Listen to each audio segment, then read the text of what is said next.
5000 வருஷமா ஒரு மெட்டல மட்டும் இந்த உலகம் ஃபுல்லா நம்பிட்டு இருக்குன்னு சொன்னா நீங்க நம்புவீங்களா? ராஜா காலத்துல ஆரம்பிச்ச இந்த நம்பிக்கை 2026 வரைக்கும் தொடர்ந்துட்டு இருக்கு. அப்படி அது என்னதான் மெட்டல்னு யோசிக்கிறீங்களா? வாங்க அத பத்தி இந்த வீடியோல டீட்டெயிலா பார்க்கலாம். வணக்கம் நண்பர்களே, நான் ராஜ்குமார் பாரதி. இந்த சேனல்ல stock market, investment, financial concept இது எல்லாத்தையும் ரொம்ப சிம்பிளாவோ எக்ஸாம்பிள்ஸோட நம்ம டிஸ்கஸ் பண்ண போறோம். வாங்க. உங்க எல்லாருக்கும் ஒரு டவுட் இருக்கும். இந்த மாதிரி கிரைசிஸ் டைம் வரும்போது எல்லாமே டவுன் தான் ஆகணும். இப்ப எக்ஸாம்பிள் ஸ்டாக் மார்க்கெட் டவுன் ஆகுது, நம்ம பிசினஸ் பண்ணா பிசினஸ் டவுன் ஆகுது. அப்படி இருக்கும்போது இந்த கோல்டோட வேல்யூ மட்டும் எப்படி இந்த கிரைசிஸ் டைம்ல இன்க்ரீஸ் ஆகும்னு நீங்க சொல்றீங்கன்ட்டு. அதுக்கு ஒரே ரீசன் தான். இந்த கோல்டோட வேல்யூ வந்து அதே வேல்யூல தான் இருக்கு. ஆனா மக்களுக்கு வர பயத்தினால என்ன பண்றோம்னா நம்ம போயிட்டு கோல்ட்ல நிறைய இன்வெஸ்ட் பண்றோம்.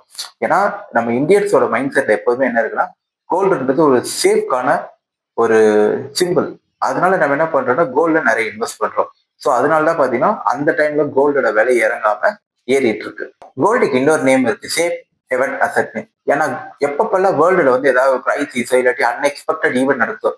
லைக் எக்ஸாம்பிள் 2008ல வந்த கிரைசிஸ் ஆகட்டும், 2016ல டிமானிட்டேஷன் ஆகட்டும், 2020 டைம்ல வந்த கோவிட் ஆகட்டும், இப்ப ரீசெண்டா இருக்கிற டிப்ரிசியேஷன், இந்த மாதிரி கிரைசிஸ் டைம்ல பாத்தீங்கன்னா நம்ம வந்து நம்மளோட மணியை வந்து சேஃபா பார்க் பண்ற இடம் தான் பாத்தீங்கன்னா கோல்டா இருக்கு.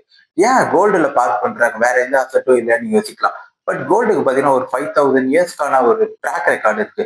அதே மாதிரி பாத்தீங்கன்னா ஒரு கம்பெனி நான் இன்வெஸ்ட் பண்றேன்னா இந்த மாதிரி கிரைசிஸ் டைம்ல அந்த கம்பெனி லாஸ் ஆகிறதுக்கு சான்சஸ் இருக்கு. இதுவே நான் வேற ஏதாவது டாலர்ஸ்லயோ வேற எதாவது நான் இன்வெஸ்ட் பண்ணி வச்சிருக்கேன்னா அதுக்கான வேல்யூ ரெடியூஸ் ஆகிறதுக்கான சான்சஸ் இருக்கு. பட் ஆனா நான் கோல்ட்ல இங்க இன்வெஸ்ட் பண்ணி வச்சிருக்கேன்னா கோல்டோட இன்னைக்கு நான் 1 kg கோல்டு வச்சிருக்கேன்னா நாளைக்கு அது 1 kg கோல்டு தான். ரேட் வேணா கொஞ்சம் முன்ன பின்ன ஆகலாம், தவிர அந்த கோல்டுன்றது இல்லாம போக சான்ஸ் இல்லை. அதே மாதிரி நம்ம இந்தியன் கல்ச்சர்ல பாத்தீங்கன்னா கோல்டு வந்து நம்ம ஆர்னமெண்ட்ஸாவும் யூஸ் பண்றோம். இல்ல ஏதோ ஒரு எமர்ஜென்சி சுச்சுவேஷனா நம்ம கோல்டை வந்து மார்பேஜ் பண்ணி நம்மளால மணி வாங்க முடியும். இந்த மாதிரியும் இருக்கு நிறைய ரீசன்ஸ்.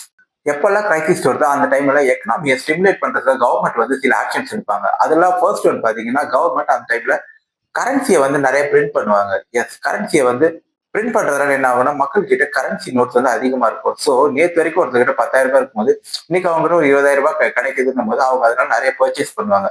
ஸோ இது வந்து ஒரு ரீசன். செகண்ட் பாத்தீங்கன்னா டாக்ஸை கம்மி பண்ணுவாங்க. எஸ், இப்போ நேற்று வரைக்கும் பாத்தீங்கன்னா 20% டாக்ஸ் இன்னைக்கு வந்து ஒரு 10% ஒரு 5% ரெடியூஸ் பண்ணுவாங்க.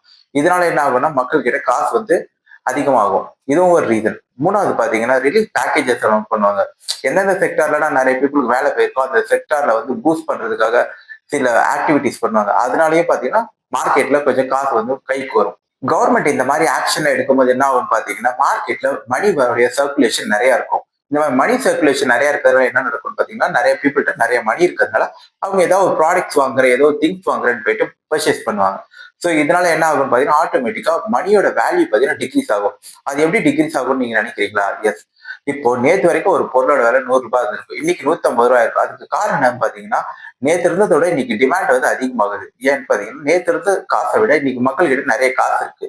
ஸோ நிறைய காசு இருக்குன்னும் போது மக்கள் வந்து உடனே நிறைய பர்ச்சேஸ் பண்ண ஆரம்பிப்பாங்க.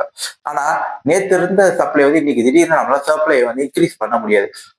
பிகாஸ் மேனுஃபேக்சரிங் பண்றது அதுக்கு டைம் ஆகும். ஸோ இதனால என்ன ஆகும் ஆட்டோமேட்டிக்கா ஒரு சடனான ஒரு டிமாண்ட் இன்க்ரீஸ் ஆகும். இந்த டைம்ல என்ன ஆகும்னா பொருளோட விலை அதிகமாக ஆரம்பிச்சிடும். இந்த அன்எக்ஸ்பெக்டட் இன்ஃபிளேஷனால என்ன ஆகும்னு பாத்தீங்கன்னா நம்ம கரன்சி பேப்பர் வேல்யூ பாத்தீங்கன்னா ரெடியூஸ் ஆயிடும். நேற்றுக்கு நான் ஒரு 100 ரூபாய் வச்சு ஒரு பொருள் வாங்கியிருப்பேன், என்னால இன்னைக்கு 100 ரூபாய் வச்சு வாங்க முடியும். ஒரு 150 ரூபாய் 200 ரூபாய் இருந்தாதான் வாங்க முடியும். ஸோ இந்த மாதிரி சுச்சுவேஷன்ல என்ன ஆகும் பாத்தீங்கன்னா கோல்டோட ரேட் ஆட்டோமேட்டிக்கா ஏற ஆரம்பிச்சிடும். பிகாஸ் கோல்டு மேல வந்து டிமாண்ட் இந்த டைம்ல ரொம்ப அதிகமா இருக்கிறதுனால பீப்புள் என்ன பண்ணுவாங்கன்னா கோல்டுல இன்வெஸ்ட் பண்ணா ரிஸ்க் இல்லைன்ட்டு எல்லாரும் போகும்போது ஆட்டோமேட்டிக்கா நேற்று ஒரு வித்ததை விட இன்னைக்கு பாத்தீங்கன்னா டபுள் மடங்கு கூட ஏறி இருக்கும். இதனாலதான் கிரைசிஸ் டைம்ல பாத்தீங்கன்னா கோல்டோட டிமாண்ட் வந்து ரொம்ப அதிகமா இருக்கும். ஸோ அதனால ஆட்டோமேட்டிக்கா பாத்தீங்கன்னா கோல்டோட ரேட்டும் பாத்தீங்கன்னா இன்க்ரீஸ் ஆயிடும். கோல்டோட பிக்கஸ்ட் பை யாருன்னு உங்களுக்கு தெரியும்? ஏதாவது ஐடியா இருக்கா? நம்ம மோஸ்டா எல்லாரும் நினைப்போம்னா நம்ம போய் ஒரு நகை கடையில வாங்குறோம் இல்லைன்னா கோல்டுல இன்வெஸ்ட் பண்றோம், அதுதான் பாத்தீங்கன்னா மோஸ்டா இருக்கும்னு நினைப்பீங்க. ஆனா அது உண்மை கிடையாது. ரீட்டைல் இன்வெஸ்டர்ஸ் பாத்தீங்கன்னா பிக்கஸ்ட் கோல்டு பையர்ஸ் கிடையாது. அப்ப வேற யாரா இருப்பான்னு உங்களுக்கு ஒரு தாட் வருது இல்லை? எஸ், ஒரு கண்ட்ரிக்கு அவங்களுக்கு ஒரு ரிசர்வ் பேங்க்னு ஒன்று இருக்கும். லைக் எக்ஸாம்பிள் இந்தியாவில இருக்கிற ரிசர்வ் பேங்க்ல இருக்குல்ல, இந்த மாதிரி அவங்க கண்ட்ரில இருக்க சென்ட்ரல் பேங்க் தான் பாத்தீங்கன்னா இந்த மாதிரி கிரைசிஸ் சுச்சுவேஷன்ல பல்கா கோல்டு வாங்கி ஸ்டோர் பண்ணி வைப்பாங்க. அது எதுக்குன்னு ஒரு ஐடியா இருக்கா உங்களுக்கு? அவங்க எதுக்காக அந்த மாதிரி ஸ்டோர் பண்ணணும் பாத்தீங்கன்னா அவங்க லோக்கல் கரன்சி வேல்யூ டிக்ரீஸ் ஆக சான்சஸ் இருக்கு. இந்த மாதிரி ஜியோ பொலிட்டிக்கல் சுச்சுவேஷன் டைம்ல அந்த டைம்ல பாத்தீங்கன்னா எக்ஸாம்பிள் அமெரிக்கா வந்து எப்படி நம்ம இந்தியா மேல வந்து ரீசெண்டா ஒரு டேரிஃப் போட்டிருந்தோம், அந்த மாதிரி எந்த கண்ட்ரி மேல வேணா டேரிஃப் போறதுக்கான சான்சஸ் இருக்கு.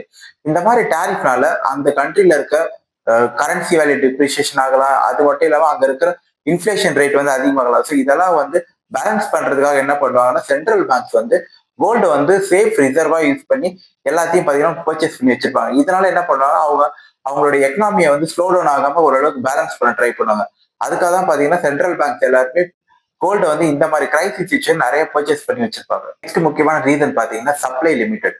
எஸ், ஏன்னா பாத்தீங்கன்னா கோல்டு எல்லாம் நம்ம வந்து எர்த்ல இருந்து மைனிங் பண்ணி தான் எடுக்கிறோம். திடீர்னு நமக்கு ஒரு கிரைசிஸ் வரணும், நம்ம கோல்டோட டிமாண்ட் வந்து இன்க்ரீஸ் ஆகுது. ஆனா அந்த டிமாண்டுக்கு ஏற்ற அளவுக்கு நம்ம கிட்ட சப்ளை இருக்காது. பிகாஸ் இதை நம்ம வந்து எர்த்ல இருந்து மைனிங் பண்ணி தான் எடுக்கிறோம். சடனா நமக்கு இன்க்ரீஸ் ஆன உடனே நம்மளால மைனிங் ப்ராசஸ் எல்லாம் திடீர்னு இன்க்ரீஸ் பண்ண முடியாது. ஸோ சப்ளை டிமாண்ட் மிஸ்மேட்ச்னால கோல்டோட ரேட் வந்து சடனா ஸ்பைக் ஆகும். சிம்பிளான ட்ரூத் என்னன்னா, இந்த மாதிரி கிரைசிஸ் டைம்ல மக்களுக்கு வந்து ஒரு பெரிய பயம் வந்துடும். அந்த பயத்தினால அவங்க போய் கோல்டு நிறைய வாங்குறாங்க. கோல்டு நிறைய வாங்குறதுனால என்ன ஆகுதுன்னா டிமாண்ட் இன்க்ரீஸ் ஆகுது. ஸோ ஒரு பொருளுக்கு ஆட்டோமேட்டிக்கா டிமாண்ட் இன்க்ரீஸ் ஆகும், அதோட விலையுமே அதிகமாகும். ஸோ இதனாலதான் பாத்தீங்கன்னா இந்த மாதிரி கிரைசிஸ் டைம்ல கோல்டோட ரேட் வந்து கண்ணாப்பின்னான்னு ஏறிட்டு போறது. நெக்ஸ்ட் பாத்தீங்கன்னா கோல்டு வந்து ஒரு சேஃப் இன்வெஸ்ட்மெண்ட் கேட்கறது, இது ஒரு சேஃப்டி பெல்ட் மாதிரி சொல்லலாம். ஏன்னா பாத்தீங்கன்னா கோல்டு வந்து உங்களோட அசெட் வேல்யூ டிக்ரீஸ் ஆகாம பாத்துக்கும். லைக் எக்ஸாம்பிள், இன்னைக்கு 1 கிலோ கோல்டு இருக்குன்னா நாளைக்கு அது 1 கிலோ கோல்டு மாதிரி தான். ஸோ ரேட் வேணா ஃபிளக்சுவேட் ஆயிருக்கும், ஆனா நம்ம கிட்ட இருக்க அந்த பிசிக்கல் வேல்யூ என்னைக்குமே சேஞ்ச் ஆகாது. நெக்ஸ்ட் வீடியோல நம்ம கோல்டு ETF எஸ்எஸ் பிசிக்கல் கோல்டு இது ரெண்டு எது பெஸ்ட் இன்வெஸ்ட்மெண்ட்ன்றதை பார்க்கலாம். அதே மாதிரி இந்த வீடியோல உங்களுக்கு ஏதாவது யூஸ்ஃபுல்லா இருந்துச்சுன்னா இப்போ இந்த வீடியோ லைக் பண்ணுங்க, உங்க ஃப்ரெண்ட்ஸ் அண்ட் ஃபேமிலிக்கு ஷேர் பண்ணுங்க. அதே மாதிரி கடைசியாக வீடியோ பார்த்ததுக்கு அப்புறம் இந்த சேனலையும் சப்ஸ்கிரைப் பண்ணுங்க. தேங்க்யூ.